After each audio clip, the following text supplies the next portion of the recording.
kekuatan bagi jiwa. Ku dapat rasakan kasih-Nya di tengah badai yang bergelora. Terima sukacita surga, itulah kekuatan bagi jiwa. Ku dapat saksikan kuasa-Nya, taklukan badai yang bergelora. Haleluya, Kau ada dalam hatiku, takkan patah semangatku, takkan hilang kekuatanku. Haleluya, haleluya, ku mau bersorak bagimu. Sukacita surga nyata penuhiku.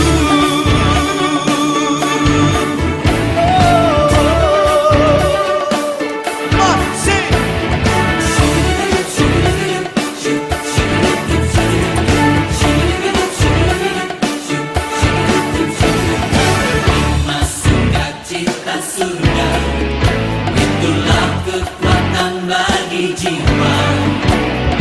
Dapat rasakan kasih-Nya di tengah badai yang bergelora. Terima sukacita surga, itulah kekuatan bagi jiwa. Dapat saksikan kuasa-Nya, taklukan badai yang bergelora. Haleluya, Kau ada dalam hatiku, takkan patah semangatku, takkan hilang kekuatan. Katakan haleluya, haleluya, ku mau bersorak bagimu. Sukacita surga nyata penuhiku.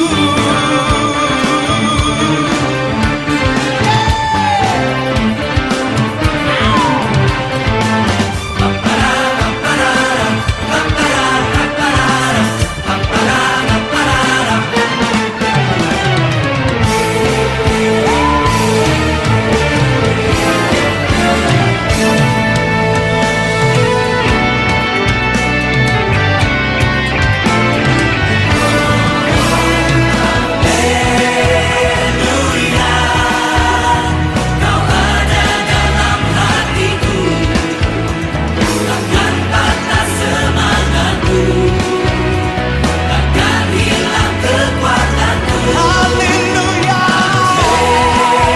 haleluya, ku mau bersorak bagimu.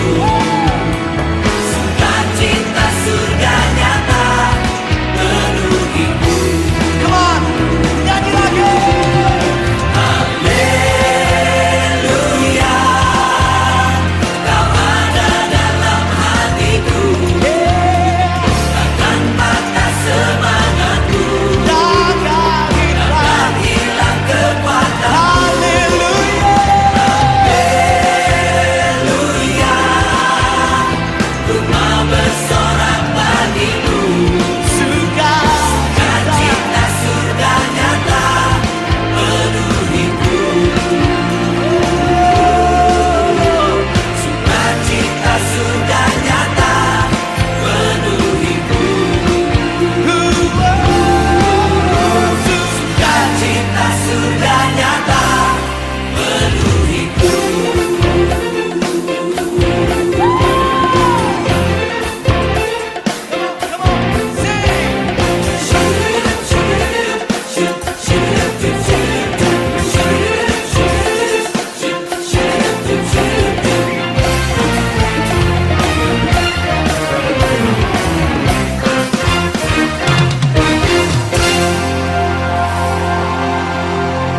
Come on, come on, come on.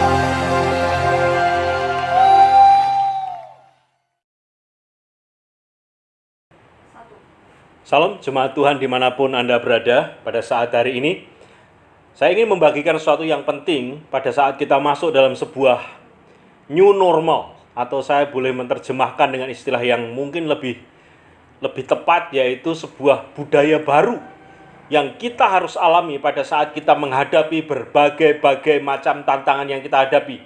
Manusia sebagai sebuah makhluk yang bisa beradaptasi dengan lingkungannya, dari zaman ke zaman kita menghadapi tantangan-tantangan yang tidak mudah. Pada saat Indonesia di abad 16, orang-orang Kristen pertama kali, orang-orang di Jawa ini, bahkan di seluruh Indonesia mendengar berita Injil dari para misi-misi dari Jerman, di para misi dari Belanda, misi-misi dari Barat datang ke tanah air ini. Terjadi sebuah budaya baru. Orang Indonesia hanya pakai kain, pakai kebaya. Tiba-tiba para misi memakai baju, memakai celana. Mereka pakai rambut pendek, sedangkan orang-orang di Pulau Jawa ini memakai rambut panjang. Dan para misi berdebat satu dengan yang lain. Kalau mereka jadi Kristen, apakah budaya mereka harus berubah? Tetap memakai belangkon, atau belangkonnya dilepas, memakai potongan baju, potongan rambut seperti orang-orang misi. Jelisma bertengkar dengan MD, bertengkar dengan pemimpin-pemimpin gereja yang muncul pada saat itu, menjadi sebuah budaya baru yang harus disesuaikan. Hari ini kita masuk di abad 21, kita sudah meninggalkan abad 16. Kita melihat begitu banyak penyesuaian-penyesuaian terjadi di negeri ini, di dunia ini. Kita menyesuaikan begitu banyak hal, teknologi dan kemajuan iptek yang begitu luar biasa membuat kita menyesuaikan dalam banyak hal, supaya kita bisa survive, supaya kita bisa hidup, supaya kita bisa sejahtera, supaya kita bisa menerapkan kebenaran-kebenaran Injil seperti apa yang Tuhan mau dalam kehidupan kita. Tentu hari ini, kalau kita memakai belangkon, memakai kebaya yang panjang, rambut kita panjang, orang akan mengatakan, oh ini aneh ini, oh ini tidak waras ini. Tetapi hari-hari ini, kita menyesuaikan dengan keadaan zaman. COVID-19, kehadirannya di seluruh dunia, kita harus menyesuaikan diri, beradaptasi, hidup bersama dengan dia setiap hari. Dan kita harus membuat budaya baru. Kita masuk dalam zaman normal, tapi normal yang baru. Saya lebih senang menyebutnya new culture, budaya baru yang harus kita bangun. Supaya kita survive, supaya kita tetap hidup, supaya kita tetap berjalan seperti yang seharusnya kita berjalan sebagai seorang manusia yang sangat cerdik, yang sangat bijak, yang sangat pandai beradaptasi dalam segala macam musim yang ada. Nah, bagaimana yang harus kita hadapi, saudara? Ada 3 hal penting yang harus kita lakukan pada saat kita menghadapi tantangan-tantangan yang tidak mudah hari ini. 1 Tawarik pasal 19, ayat yang ke-9, sampai dengan ayatnya yang ke-13 akan berikan sebuah gambaran bagaimana Raja Daud, bagaimana Panglima Yoab dan Abisai pada saat menghadapi sebuah tantangan yang sangat besar, tantangan baru, musuh baru. Dia harus membuat strategi baru supaya dia bisa memenangkan musuh yang dia hadapi. 1 Tawarik pasal 19 ayat yang ke-9 sampai dengan ayat yang ke-13. Lalu Bani Amon maju, diaturnya barisan perangnya di depan pintu kota. Sedang raja-raja yang ikut datang ada tersendiri di padang. Ketika Yoab melihat bahwa serangan itu mengancam dia dari depan dan dari belakang, maka dipilihnya sebagian dari orang pilihan Israel. Lalu ia mengatur barisan mereka berhadapan dengan orang Aram itu. Selebihnya dari rakyat itu ditempatkannya di bawah pimpinan Abisai adiknya. Dan mereka mengatur barisannya berhadapan dengan Bani Amon itu. Lalu berkatalah Yoab, jika orang Aram itu lebih kuat daripadaku, maka haruslah engkau menolong aku. Tetapi jika Bani Amon itu lebih kuat daripadamu, maka aku akan menolong engkau. Kuatkanlah hatimu, dan marilah kita menguatkan hati untuk bangsa kita dan untuk kota-kota Allah kita. Tuhan kiranya melakukan yang baik di matanya. Dari ayat-ayat ini, ada 3 prinsip penting yang harus kita lakukan. Yang pertama, pada saat menghadapi musuh yang sangat besar, 30.000 tentara dari Aram, dari Amon, dari Filistin mulai berkumpul mengepung Yerusalem. Dan Raja Daud berkata, Yoab, engkau saya tugaskan untuk mengalahkan. Pada saat Yoab turun dari gerbang, melihat musuh begitu banyak, tidak hanya di depan, tapi musuh ada di depan, musuh ada di samping, musuh ada di belakang. Yoab berkata kepada adiknya Abisai, engkau harus menolong aku pada saat aku mulai terdesak mundur, tapi aku juga harus menolong engkau pada saat orang-orang alam lebih kuat daripadamu. Prinsip pertama untuk mengalahkan peperangan kita melawan COVID-19, saudara harus saling menolong. Saling menolong, sebuah prinsip budaya baru yang hari-hari lalu mulai ditinggalkan orang.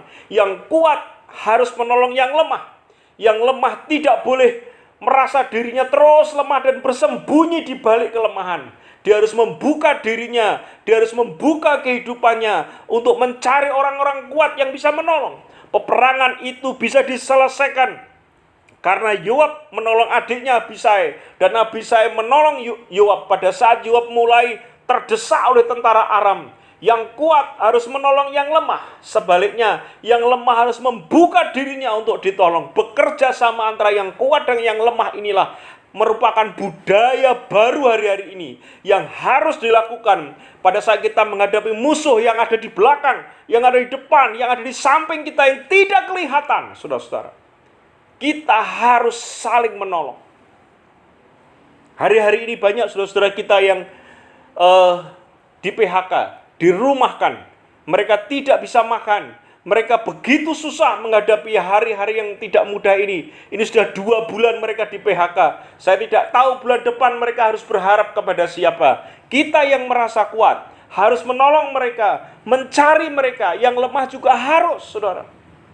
Dan 2-3 minggu ini, sebulan terakhir ini, setiap sore saya keluar dari rumah, ya, saya bawa 1 bungkusan beras, supermie, minyak goreng, atau apa saja yang bisa saya bagi. Saya mulai cari jemaat-jemaat yang mereka menghadapi masalah hari-hari ini, yang tidak mudah.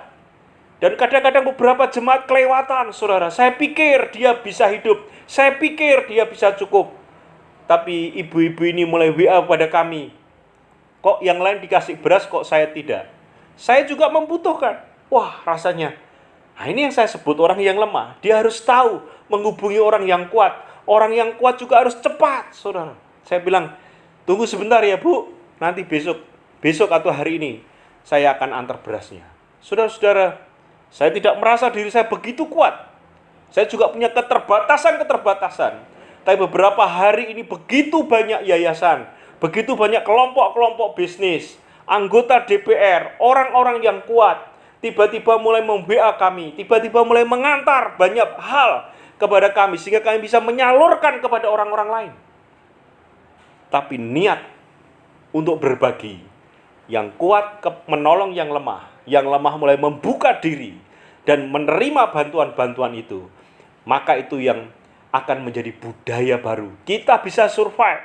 Kita bisa menang, kita bisa menyelesaikan peperangan ini. Kalau kita mau care, mau saling menolong, saling memperhatikan orang-orang di sekitar kita. Jangan menutup diri, bertupang dagu, kemudian kita seakan-akan dunia hanya Anda sendiri. Di luar sana masih begitu banyak orang yang kita perlu perhatikan. Kita melihat setiap hari di TV, bagaimana para RT, ibu-ibu mulai menaruh sayurnya, mulai menaruh bahan makanan, beras dicantol di depan RT, orang bebas mengambil. Orang-orang desa turun ke kota, dia punya sayur, mereka mulai membagi sayur mereka kepada orang-orang di kota. Saya melihat dengan mata kepala sendiri di depan rumah, seringkali saya melihat ada ibu-ibu turun dari mobil dan membagi sesuatu kepada orang-orang di pinggir jalan. Inilah yang disebut dengan the new normal. Inilah disebut dengan the new culture yang harus kita bangun supaya kita bisa mengalahkan COVID-19 dengan baik. Supaya kita bisa survive di tengah-tengah depresi, krisis baru yang kita hadapi hari-hari. Yang kedua, prinsip yang pertama, kita harus saling menolong. Yang kuat menolong yang lemah. Prinsip yang kedua yang harus kita pegang adalah dikatakan di situ, Yoab berkata kepada Abisai, mereka harus saling mendengar satu dengan yang lain. Mereka harus mendengar arahannya. Panglima Yoab mendengar arahan daripada Raja Daud. Raja Daud memberikan arahan kepada Yoab bagaimana harusnya berperang. Yoab memberikan arahan kepada panglima di bawahnya. Kebetulan adiknya sendiri Abisai. Abisai mulai memberikan arahan kepada para pahlawan yang gagah perkasa, orang-orang Israel pemberani, orang-orang Israel memberikan arahan kepada para prajurit-prajurit di bawahnya melawan 30.000 prajurit bayaran. Itu tidak mudah. Saya kira merupakan sebuah kegentaran yang menakutkan pada saat mereka keluar dan menonton semua musuhnya begitu luar biasa. Tetapi karena ada koordinasi, mendengar arahan dari orang di atasnya, dari para pemimpinnya, mendengar arahan dan melakukan arahannya, itulah kunci kemenangan melawan musuh yang tidak kelihatan hari-hari ini. Pemerintah hampir tiap jam, hampir tiap hari, hampir tiap sore selalu mengarahkan kita punya new normal yang baru. Cuci tangan, pakai masker, jaga jarak, terus dibicarakan, saudara. Tadi ada seorang profesor berkata, oh tidak cukup, kita harus pakai sarung tangan supaya lebih aman. Oh besok tidak cukup pakai masker, kita harus pakai tameng wajah itu, seperti helm itu, sudah. New normal. Kita harus mau mendengar arahan. Orang mulai seenaknya sendiri. Tidak boleh mudik, orang mulai pada mudik dengan gayanya masing-masing. Dan hari ini, pada saat saya melihat di TV, saya begitu prihatin dengan negeri ini, saudara. Orang begitu sulit untuk diajak disiplin. Orang begitu sulit untuk mendengar arahan para pemimpin. Mereka melakukan dengan alasannya masing-masing. Dan saya yakin ini wabah tidak akan berhenti dalam bulan ini atau bulan depan. Dia akan menyebar begitu dahsyat.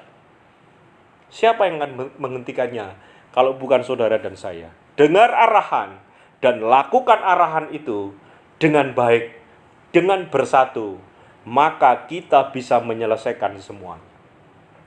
Langkah yang ketiga yang sangat penting untuk kita menghadapi musuh yang tidak kelihatan hari-hari ini, dan dampak-dampaknya dikatakan dalam ayat 13, dalam ayat 13, kuatkanlah hatimu dan marilah kita menguatkan hati untuk bangsa kita dan untuk kota-kota Allah kita.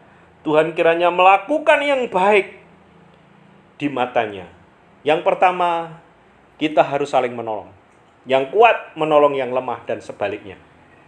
Yang kedua, kita harus mendengar arahan dari para pemimpin kita, dari atasan kita, dari orang-orang yang kita anggap lebih mengerti, lebih tahu, lebih ahli daripada kita. Yang ketiga, kita harus menguatkan hati. Kita harus optimis. Kita tidak boleh pesimis menghadapi masalah hari ini. Setiap generasi di seluruh dunia ini punya tantangannya masing-masing, saudara.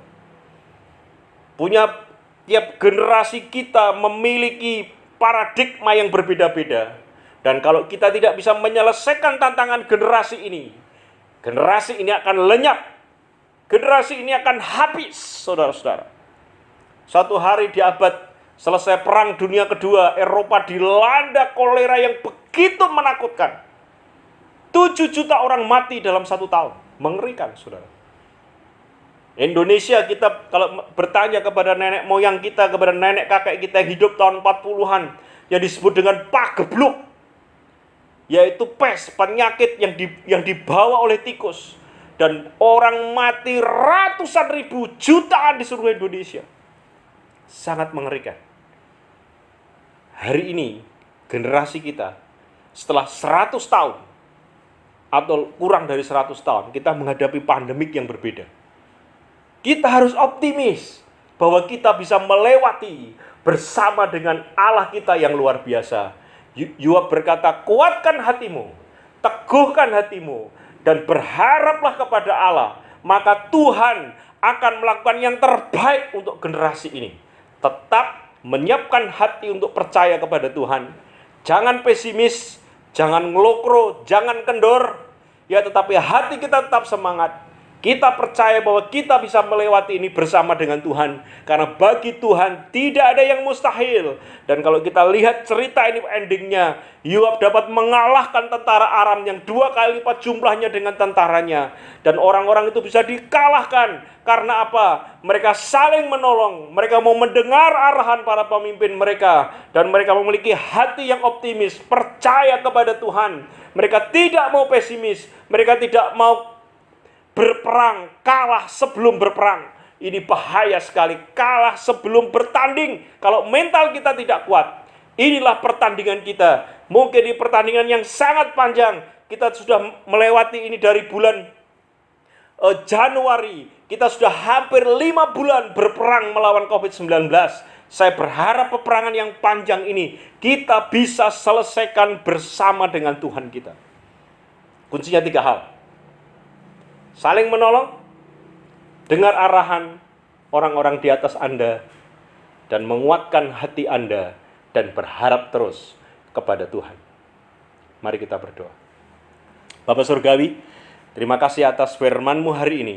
Biarlah kami belajar seperti Raja Daud dan Panglima Yoab untuk dapat mengalahkan musuh-musuh di depan mereka pada saat mereka sungguh-sungguh mengerti arahan yang benar, saling menolong, dan menguatkan hati mereka untuk tetap berharap kepada Tuhan. Kami tahu di tengah-tengah krisis hari ini, banyak orang mulai pesimis, banyak orang mulai kendor, banyak orang mulai mempertanyakan apakah pemerintah kita bisa menyelesaikan sampai dengan akhir tahun ini. Bagaimana, apakah saya masih bisa makan bulan depan? Tindakan-tindakan dan pikiran-pikiran pesimis ini membuat seseorang memiliki daya juang hilang. Kekhawatiran merusakkan iman. Dan mari kita tetap berharap kepada Tuhan. Kami percaya Tuhan, Engkaulah harapan kami, Engkaulah Tuhan kami, sehingga kami dapat melewati tantangan COVID-19 dan dampak-dampak sosialnya pada saat kami sungguh-sungguh berharap kepada-Mu. Pakai kami untuk kami dapat menolong banyak orang di krisis ini. Pakai kami untuk kami mendengar banyak arahan, dan kami bisa mengarahkan banyak orang untuk bertindak yang benar. Terima kasih Tuhan, anugerahkan iman, pengharapan kepada kami, untuk kami tetap berharap kepada Tuhan di tengah-tengah krisis ini. Di dalam nama Tuhan Yesus Kristus. Haleluya. Amin. Shalom jemaat Tuhan, berikut pengumuman dari kami. Untuk sementara, ibadah akan berlangsung secara online. Ibadah online akan berlangsung setiap minggu pukul 8 pagi waktu Indonesia Barat. Untuk persembahan kasih dapat Anda berikan melalui rekening BCA kami. Demikian pengumuman dari kami. Tuhan Yesus memberkati.